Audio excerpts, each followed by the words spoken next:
大家好, I'm Nathan Rich, aka 火锅大王. You know, as the Hong Kong situation escalates, I'm forced yet again to weigh in. I've been looking around for articles that are anti-unity to get some perspective.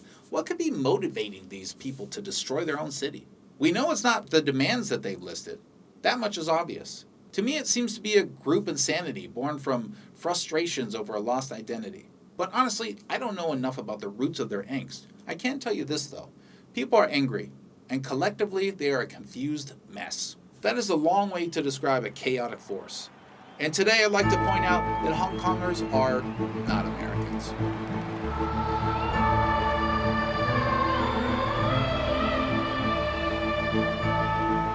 I was reading this very colorful, well laid out article by Hong Kong Free Press the other day. It's called "Thousands of Hong Kongers Urge U.S. to Pass Bill Defending Human Rights Amid More MTR Vandalism and Tear Gas." Wow, that's long.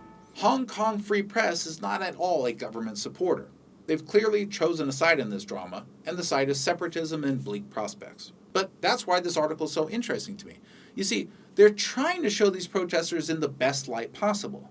And still the protesters come off more like rioters than anything else. Let's take a look. So first it shows this picture with people holding American flags and says, tens of thousands of protesters were urging Washington to pass a bill to punish those it deems responsible for suppressing freedoms in the city. Do you see what my life is like, guys? Can you see the wheels turning in my skull? This article has only produced a single sentence, and I could already write a book to respond. Instead, I will try to be brief here. I'm just going to get through these thoughts. 1. Tens of thousands of protesters is a very small number compared to the supposed millions before. So does that mean the protesters are dying down? Seems like you should mention why there's so few people wanting this. 2. The bill they're referring to is one of the most extreme right-wing colonialist proposals ever seen in the history of the world.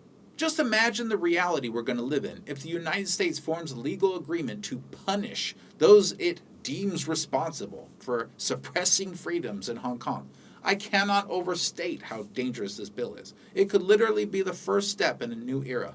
Just out of curiosity, who is punishing America for suppressing freedoms of us Americans? Or who's punishing Britain for its government doing everything possible to go against the democratic votes of the people and Brexit? I would like to introduce a bill to you. Russia will now be able to punish those it deems responsible for suppressing freedoms of Americans, all right? Is that okay with you? How right-wing are you? Do you see any problem with that? No problem at all? Russia's going to punish Americans for what Russia thinks Americans are doing wrong to other Americans? No problem? Do you see how your ideology is blinding you as you push for a global dictatorship led by America? Okay, I have to keep going or I'm never going to stop. What's next? These people in masks are talking about America. They're asking Trump to potentially start a war with China. Then they've got a white girl holding an umbrella and what looks like an old Republic of China flag. Crazy because for some reason it reminds me of what protesters look like under British rule. Dead. And here the article sums up the bill by saying the U.S. will be able to freeze assets or deny visas to government officials who infringe on basic freedoms of Hong Kongers, which of course is only partly true. The real truth is in another video I made. Anyway, here's the fun part. The bill is so vague and wide open that it gives America punitive and coercive command over Hong Kong people the moment it's enacted. It's the United States beginning to colonize Hong Kong. It's the new Axis, the insane far right.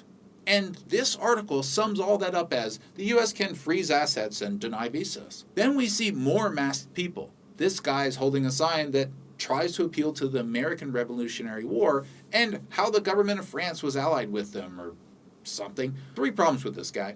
France was allied with them because the French hated the British. They weren't allied with them because they thought it was right. Also, no one in America remembers or cares that the French ever helped us with anything except for historians. The average American doesn't even know what you're talking about. And finally, you're comparing what you're doing with a revolution. This is a big, big mistake on your part. You aren't in a revolution.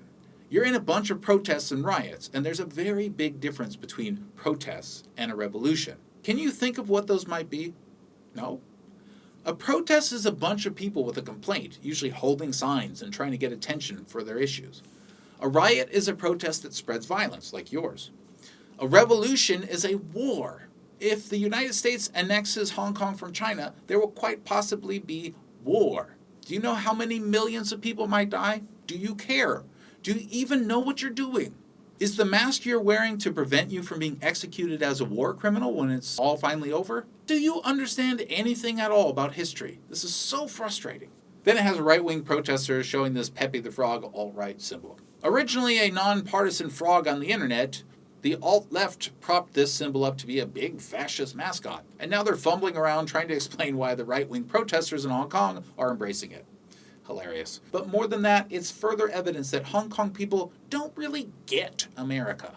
Then it shows a purple-haired lady who says she wants rule of law and a bunch of protesters. And it's just kind of random photos. And speaking of rule of law, the cops clearly tell the protesters they cannot cross a police line. So the protesters who want rule of law were fine with that and they just went on the approved path.